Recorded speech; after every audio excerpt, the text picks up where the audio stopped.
आपको ये जान के बहुत ही ज़्यादा हैरानी होगी कि एक रिपोर्ट बताती है कि 1973 से 2015 के दरमियान में अगर हम देखें तो मर्दाना जरासीम या स्पर्म्स के लेवल में 50% तक कमी देखने को मिली है। या दूसरी जुबान में अब यूं कहें कि जो मर्दाना बांझपन है उसके चांसेस 50% तक ज़्यादा हो गए हैं सिर्फ इतने से टाइम में।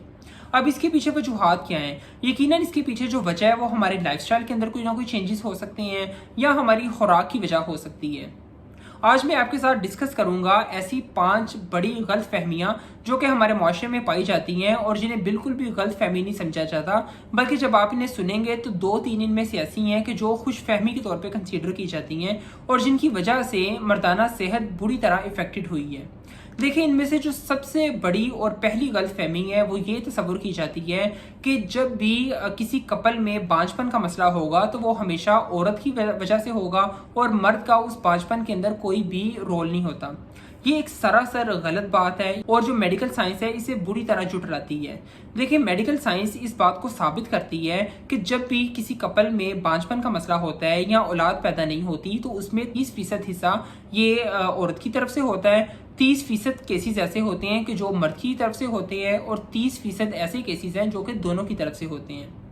अब ये कितनी हैरान कुन बात है, लेकिन हमारी सोसाइटी में एक ही चीज़ बहुत ही ज़्यादा कॉमन है कि जब भी ऐसा कोई मसला होता है तो हम सिर्फ और सिर्फ औरत का तो इलाज करवाते हैं या उसके टेस्ट करवाने की तरफ हम ध्यान रखते हैं, लेकिन जब बात की जाए कि जी मेल का भी टेस्ट किया जाए या उसका भी इलाज किया जाए तो मेल इस बात को मानने को तैयार नहीं होते कि हमारे अंदर कोई मसला हो सकता है। दूसरी गलत फहमी जो कि हमारी सोसाइटी में बहुत ज़्यादा पाई जाती है, बल्कि जिसे आप गलत फहमी की बजाय खुश फहमी कह सकते हैं, वो ये कि अक्सर तस्वुर किया जाता है कि मर्द कभी भी बूढ़ा नहीं होता और मर्द जब भी चाहे बच्चे पैदा कर सकते हैं। देखें, ये कहाँ की अक्लमंदी है इस तरह की सोच रखना। मेडिकल साइंस इसे बिल्कुल भी तस्लीम नहीं करती और मेडिकल साइंस इस चीज़ को कहती है कि जो बच्चे पैदा करने की सलाहियत एक 25 साल के मर्द के अंदर है वो यकीनन एक 50 साल के मर्द के अंदर नहीं हो सकती, क्योंकि वक्त के साथ साथ जैसे ही एज हमारी ग्रो करती है, जैसे हम बूढ़े होते हैं और जैसे जैसे हमारी एज एडवांस करती है तो जो मेल स्पर्म्स का लेवल होता है वो वक्त के साथ साथ कम होना शुरू हो जाता है, या जो मेल फर्टिलिटी है वो भी वक्त के साथ साथ काफ़ी ज़्यादा कम हो जाती है।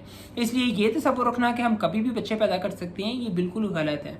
एक तीसरी गलत फहमी हमारी सोसाइटी में ये पाई जाती है मेल फर्टिलिटी को लेके कि मर्दाना सेहत का हमारे लाइफस्टाइल के साथ कोई भी ताल्लुक नहीं है। देखें, ये एक सरासर गलत बात है और मेडिकल साइंस इस चीज़ को प्रूव करती है कि अगर आपका लाइफस्टाइल अच्छा होगा तो यकीनन आपकी जो मेल फर्टिलिटी है वो भी काफ़ी ज़्यादा बेहतर होगी बनिस्बत एक उस इंसान के कि जो ड्रग लेने का आदी है या जो बहुत ज़्यादा स्मोकिंग कर रहा है या जो बहुत ज़्यादा बैठे रहते हैं, जिनका वेट काफ़ी ज़्यादा बढ़ जाता है, या जो एक्सटर्नल सोर्स से जो है वो टेस्टोस्टेरोन के हार्मोन लगा रहा है या कोई भी नशावर अगर तो दवाई इस्तेमाल कर रहा है, तो यकीनन ऐसे लोगों में जो मेल फर्टिलिटी है वो काफ़ी ज़्यादा कम होती है, स्पर्म्स का लेवल कम हो जाता है, जो स्पर्म्स की मोटिलिटी है वो भी काफ़ी ज़्यादा कम हो जाती है। लेकिन इसके बरक्स अगर वो इंसान जो कि डेली बेस पे कोई ना कोई एक्सरसाइज कर रहा है, जो कि ड्रग्स नहीं ले रहा, सिगरेट नहीं पी रहा और जो कि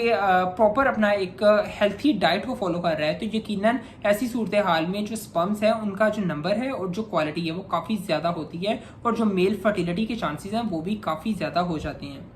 चौथी गलतफहमी जो कि बहुत ही ज़्यादा ये भी कॉमन पाई जाती है वो ये कि बहुत से मर्द अगर अपना टेस्ट करवाते हैं और वो अपना सीमन एनालिसिस करवाएं तो इस चीज़ से वो काफ़ी ज़्यादा परेशान हो जाते हैं कि हमारी जो है वो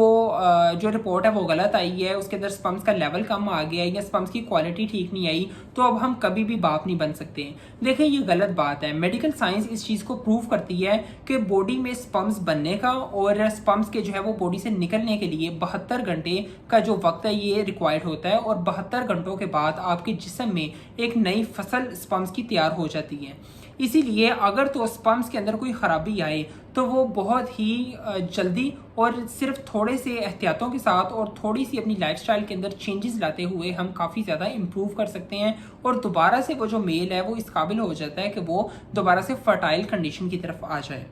एक पांचवी और बहुत बड़ी जो गलत फहमी है वो ये भी देखने को मिलती है कि ज़्यादातर मर्दों का ये तसव्वुर होता है कि अगर हमारी रिपोर्ट्स के अंदर स्पर्म्स का लेवल बहुत ही ज़्यादा हद तक कम आ चुका है तो अब हम जो है वो सिर्फ और सिर्फ किसी का स्पर्म्स लेके यानी कि स्पर्म डोनर के थ्रू ही बच्चे पैदा कर सकते हैं और अब हम अपने जो है वो स्पर्म्स थ्रू यानी कि बच्चे पैदा नहीं कर सकते। ये भी एक सरासर गलत बात है। अब मेडिकल साइंस ने इतनी ज़्यादा तरक्की कर ली है कि अगर आपके टेस्टिस में सिर्फ एक भी हेल्थी और एक्टिव स्पर्म मिल जाए तो हम यकीनन उसे भी अलहदा वहाँ से कर सकते हैं और उसे लैब के अंदर ग्रो करके हम पूरे का पूरा जायगोट बनाने का अमल और फिर उस जायगोट को IVF के मेथड से